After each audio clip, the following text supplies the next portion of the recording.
is an overview of the esophagus specimen in Module 1 Biolucid Lab collection.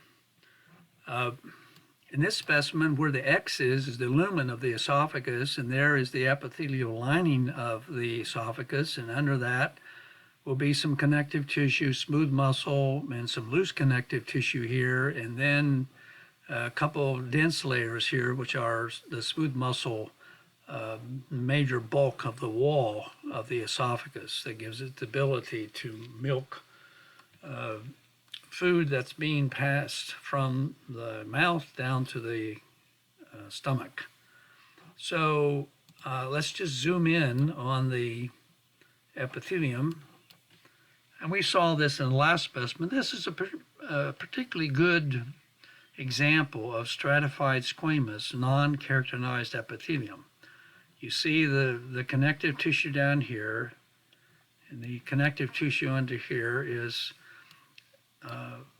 well, you might call it loose. The fibers are not that thick, but it's not, what you're seeing here is that there is classification of loose and dense, but then you have intermediate stages. So when we examine, we try to pick a very typical example of loose. This would not be one of them, although it is quite cellular. But the epithelium begins right here, where you have the interface of the basement membrane, and then you have the basal cells here, and then they undergo mitosis on a regular basis and then push these cells up. And you see as they move to the surface and are forced to the surface, they get flatter and flatter, and then they're sloughed off on a regular basis.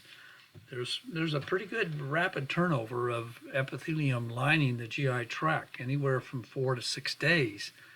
The cells migrate, being born here and travel and sloughed off. So it's constantly being renewed. And, there's a lot of food that passes down over here and a lot of abrasion, so that's a pretty good thing.